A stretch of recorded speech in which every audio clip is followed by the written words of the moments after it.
This conference will now be recorded. And butter, marmalade, hello, let's say hello as we can. Hello, bread and marmalade and jam. Let's say hello as we can. Bread and butter, marmalade and jam. Let's say hello as soft, slow as we can. Hello. And butter, marmalade, and jam. Let's say hello as fast as we can. Hello. And let's say hello. Bread is nice butter, marmalade, and jam. Nice as we can.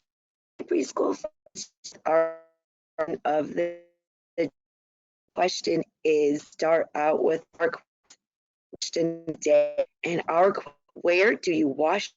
Remember, we're talking about water this week.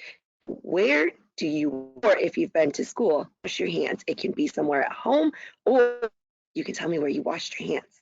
I washed my hands in the sink in the bathroom today.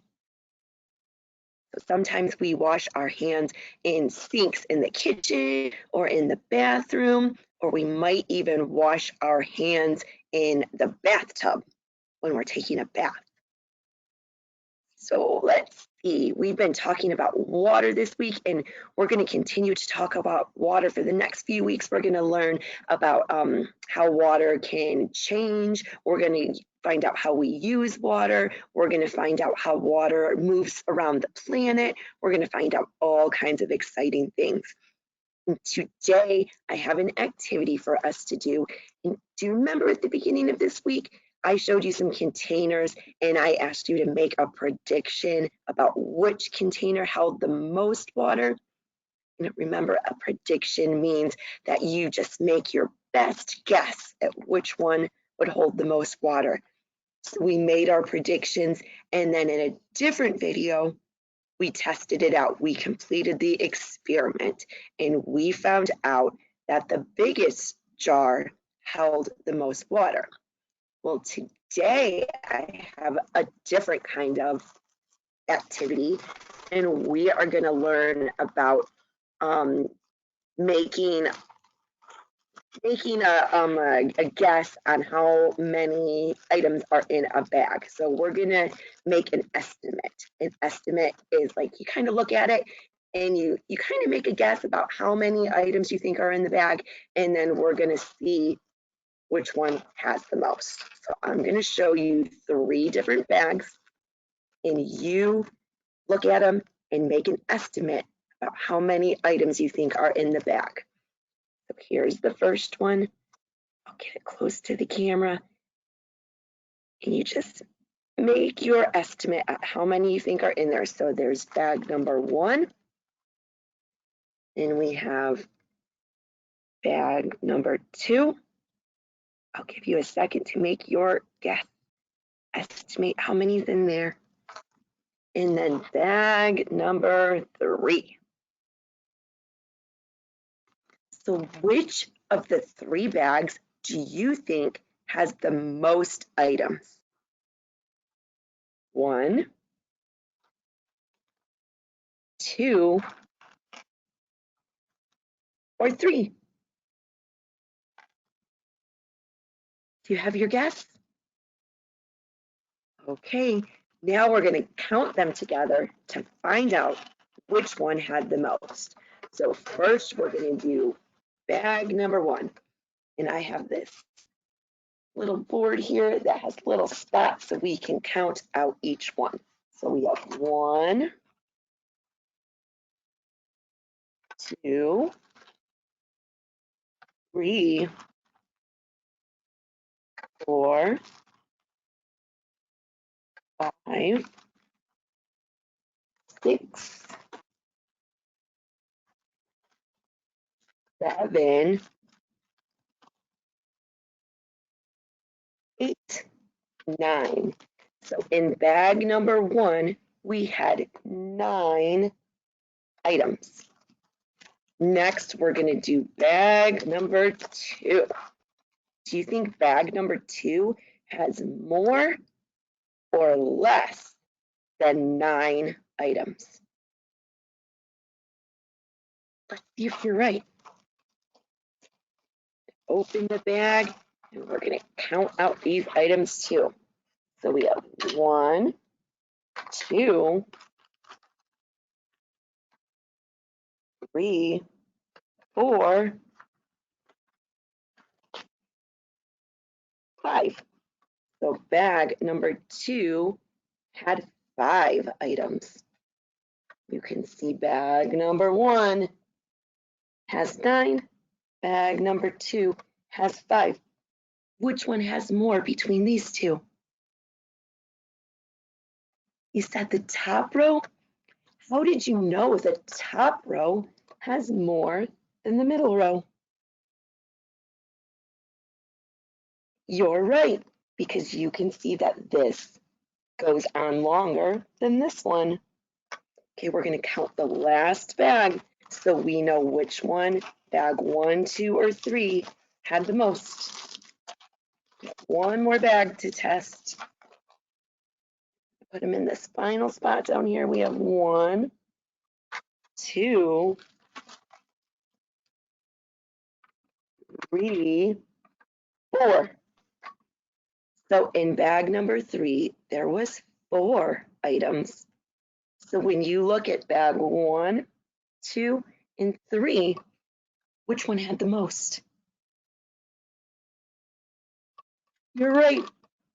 We dropped one. I don't know where it went. So the first bag had the most because it filled the whole line. Which one had the least amount of items? You're right. Bag number 3 did. And you can tell that because it fills up the least amount of squares. So bag number 1 had the most. Is that what you guessed? Did you estimate that bag number 1 had the most items? I did too. And I was right about which one had the least amount too. I could tell that there was just a few in bag number 3. So this is an activity that you can do at home. You don't need a special board to count them, and you don't need special items or toys to make your estimates. You can go outside and collect rocks or leaves or sticks or flowers or even little toys that you have around your house. You get a couple collections, and then you and your family can make estimates or guesses about which one has the most. And then together you can count the items to see if you were right. It's just a fun activity that you can do with your family, and it helps you to learn your counting skills. It was very important for getting ready for kindergarten. Okay, next, I have a book, and we are going to read Llama, Llama, Red Pajama. And in this book, we meet a llama. This is baby llama. And he gets scared when his mama goes downstairs. It's a really nice book, and lots of the words in this book rhyme. To remember, rhyming words have the same ending sound. Those words that are rhyming. This book is written Anna Dewdney. That means she wrote the words and let's find out how baby llama handles being alone. Llama, llama, pajama. Here's baby llama with his mom. Llama, llama, red pajama reads a story with his mama. Do you read stories before you go to bed at night? I love reading bedtime stories.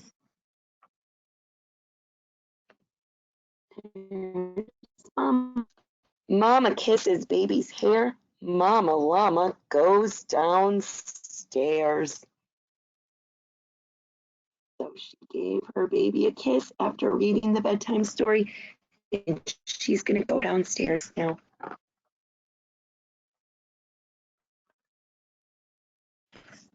Llama, llama, red pajama, feels alone, mama. Baby llama wants a drink. Mama's at the kitchen sink. Look, Mama's at the kitchen sink. To remember, a sink is a place that we can get water. And I bet you Mama is using water to wash the dishes.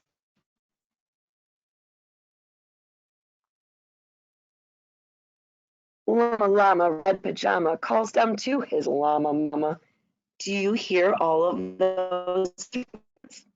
Llama, pajama, and mama. They all have the same ending sound.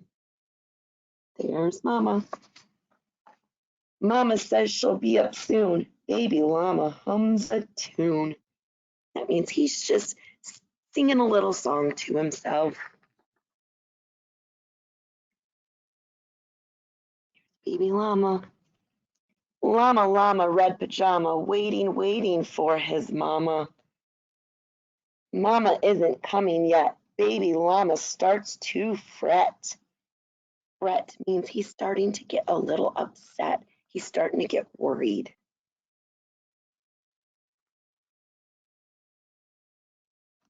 Llama, llama, red pajama, whimpers softly for his mama. Whimpers means when you say like, mama, like he's just kind of a little sad sounding when he calls her. And there's Mama Llama. Mama Llama hears the phone. Baby Llama starts to moan. He's starting to get more and more upset. But Mama's busy. Llama Llama John listens quiet for his mama. What is Mama Llama doing? Baby Llama starts boo-hooing. That means he's starting to cry. Sometimes when we cry, we say boo-hoo. Oh, look at his face. His face is telling me he is not happy. What do you think? Let's find out what happens. Llama, llama, red pajama, howlers loudly for his mama. So that means he's yelling now. He's screaming. He's saying, Mama, Mama. Baby llama stomps and pouts. Baby llama jumps and shouts. Look, he's stomping his feet. He's pouting. That means he's doing this face. He's jumping and shouting. It looks like he threw his toy. He looks like he's very upset. Llama, llama, red pajama, in the dark without his mom. Covers drawn. What if Llama Llama's gone? Look at baby llama's face.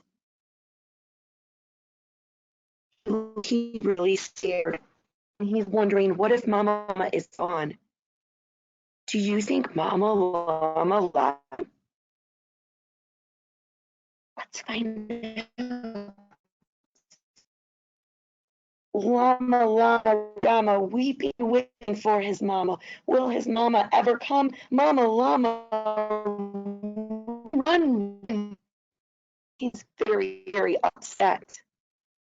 He got so scared and so sad that he just started to scream and shout. And there's Mama. She looks worried too. She's running. She's running up the stairs. She bursts into the bedroom.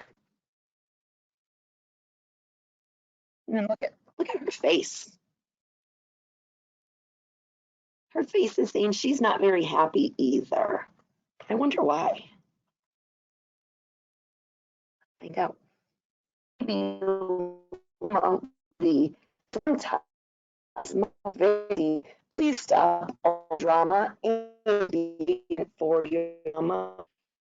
So Mama Llama is saying, I was busy, I was doing something. So you have to try to be patient to come back upstairs. Impatient is when you have to try your best to wait and to calm and to just wait until it's your turn. So sometimes it's really, really hard to do something that I really, really want to do. We have to practice those skills. Little llama, don't you know, Mama Llama loves you so. Mama Llama's always near, even if she's not right here. So his mama was always there, just like your moms and dad. Even when you're at school and you might be feeling a little sad, just remember that your moms and dads aren't too far away and they'll be coming to pick you up from school or from a babysitter. They're always going to come back and pick you up. There's Mama and baby llama. Llama Llama Red Pajama gets 2 kisses from his mama, snuggles pillow soft and deep. Baby llama goes to sleep. So baby llama got really, really upset when he started to think, what if my mama left me? But that was silly, wasn't it? His mama never left. She was just downstairs doing the things that moms and dads have to do. Moms and dads do the dishes and they wash the laundry and they clean up the house. And sometimes they're doing those kind of things and they can't come running to you right away. So you have to start learning to use those patient skills in waiting and just trying to stay calm because they're always going to come when you need them. So we want to practice those being patient skills, and those kind of skills will help you in school too, because sometimes you have to wait for a turn to play a game, or you have to wait to go outside and play, or even sometimes you have to wait in line to get your lunch. So when you're waiting like that, if you're calm and quiet, it makes it easier for everyone. So last week we talked about what we can do to be a good friend. And we found out that we can listen to others and we can include them in our games and we can play with them and we can be nice to them. Well, today we're going to find out how we can be kind. And kind is just another way of saying like nice, how we can be nice to others. So, how can we be kind? And this says, I can be kind by saying nice things to others. So we can be kind by just simply saying, I really like your shirt, or your new shoes are so cool, or you were so nice to me today. Thank you. If we say nice things, it makes others feel happy. We can be kind by smiling. Sometimes when we're wearing our mask, we think that it's not important to smile, but you can still smile with your mask on. I have my mask right here. I'm going to put it on and watch. When I smile with my mask on, my eyes look happier and this part of my cheeks go up. When you're not smiling, it's down and your eyes don't look so happy. But when you smile, we show it in our face in other ways. So even if you have your mask on, it's still important to smile at people. We can be kind by being happy for others. So if one of your friends or your brother or sister does something really special, you can be happy for them. You can cheer for them and smile for them and even tell them congratulations. That's a big word, but it's a really special thing to say to people. It lets them know you're proud of them. You can be kind by encouraging your friends. That means if they're struggling with something, if something's hard for them, cheer them on and say, you can do it. You can do it. Keep going. That's what encouraging means. You can be kind by offering to help. If they need help with something, you can say, do you need help? You can be kind by sharing and taking turns. So that means sharing your toys and taking turns in games and just including everyone. You can be kind by caring about others. If one of your friends is crying, you can go and ask them what's wrong and see if you can help them feel better. And you can be kind by listening when others speak. That's where our patience skills come into play. When someone else is talking, we want to be quiet and we want to be focused on them and listening to what they're saying. And finally, I can be kind by use of manners. So that's saying please and thank you and you're welcome and even excuse me if we accidentally burp at the table. So those are all can be kind. And each week we're going to talk about different we can have as preschoolers. So nice friends and nice daughters and sons to our parents and just helpful people on our planet. So we're going to talk about different skills each week that make us special. So that's all I have for circle time today. And I hope you're able to join me next week. In the comments below, I want you to tell me a different way that you can be kind. If you can think of something that we didn't talk about, or if you can't, I want you to tell me a way that you were kind today. So you can draw me a picture. I love to see your pictures, or you can have someone type it in the comments. So, how were you kind today? Goodbye, goodbye. It's time to go. Goodbye, goodbye. It's time to go. See you later, alligator. Bye, bye, bye. Butterfly. See you next time, preschool friends. This conference will now be recorded.